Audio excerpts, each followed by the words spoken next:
blockchain is basically a technology that decentralizes. So you are no longer trusting a single entity. Right now we trust banks, but we have seen what happened to the banks in the past, right? We don't have full transparency of how they operate. In a decentralized manner, you will have full visibility. The entire ledger is public, and you can trust the system more without the need to trust a centralized party, because the system is designed in a way. Yeah, one second, bro. Let me just get this straight. So, say the case of a Punjab National Bank or any other bank that probably shut down.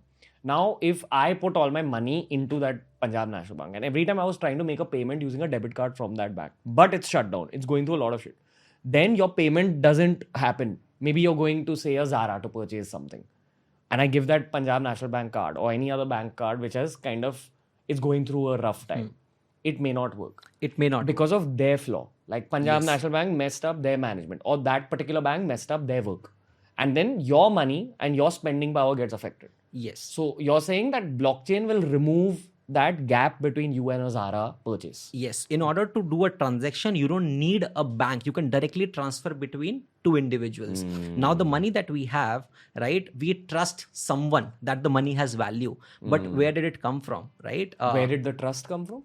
Yeah. So where did the trust come from? Because we trust these middlemen or these brokers to build that level of trust. Just because that's how society operates. That's how society operates. Earlier, if you look at the evolution of money, thousands of years back, people used to transact in gold, right? There were coins that were made out of gold. And now then, because gold based transactions are difficult to do, then we shifted to a paper money, right? Which used gold as a pegging mechanism. Now that has evolved. Like in those several years, now money is not pegged by anything, right? So tomorrow, if a bank fails down, without your mistake, you are getting affected. If you look at 2008 financial crisis, what happened? That was a mistake by some of the banks where they have given bad loans and the whole world got into recession. That should not happen, and that's where Bitcoin was born. Right? A pseudonymous name called Satoshi Nakamoto. He came up with a way where how can you build a monetary system without the need to trust banks?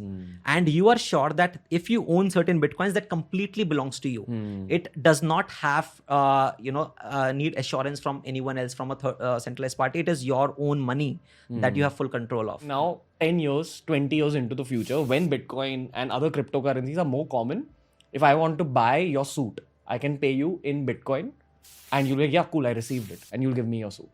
Rather than you having a debit card machine, me having a debit card, putting it into your machine. Like from each other's phones or from some technology, we'll be able to transact between each other.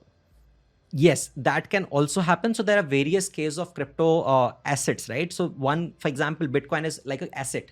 Just like how you treat gold, Bitcoin is like that. It is a store of value, right? There are certain currencies that the government will develop. There's something that you might have heard about CBDCs, central bank digital currencies. Now, CBDCs can replace the current financial rupee, right? That can be a digital rupee which runs on top of blockchain. Now, with blockchain, you will have full transparency of how the money is being used. Let's say there is a donation, right? With COVID, a lot of firms have raised donations. Now, if you want to see the entire ledger, how the money came, where did it go, you will have full transparency of the entire system. That is what blockchain provides. Got it. So again, I'll just make this even simpler for the end users.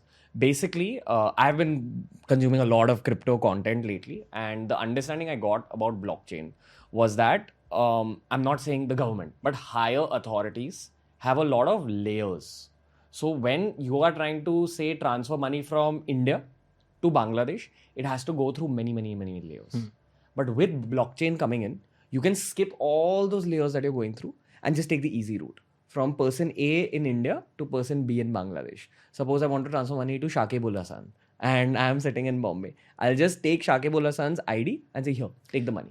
We're skipping all those layers of governments, all those layers of bureaucracy. And that's possibly why governments are a little afraid of cryptocurrency. Yes, you're absolutely right. So this can be technical. In theory, it is possible, right? Because in that transfer where there it is going through many layers, even those people can make profits off the money transfer that you are making. Yes. Because at its core, human beings all want money for themselves. So you are skipping that. You're saying, nahin, the money transaction is between Ranveer and Shakib Ul Hasan in Bangladesh, not all those layers of government officials and all that. Right. So if we see how we transfer the money, right? If I do a UPI to you, or if I send $1,000 to someone in the US, it is not peer to peer. There are various middlemen involved. There are thousands of people sitting in physical bank branches who are making the transaction happen. And that takes a lot of time. That costs a lot of money. Now with blockchain, you can do all of that instantly, near instantly, and almost free of cost. So you don't need these middlemen. The system is designed in a way where you can transfer value efficiently, right? So the whole financial markets can improve, can become more efficient, not just efficient, but far more secure and cheaper also. So that will save billions of dollars to the government.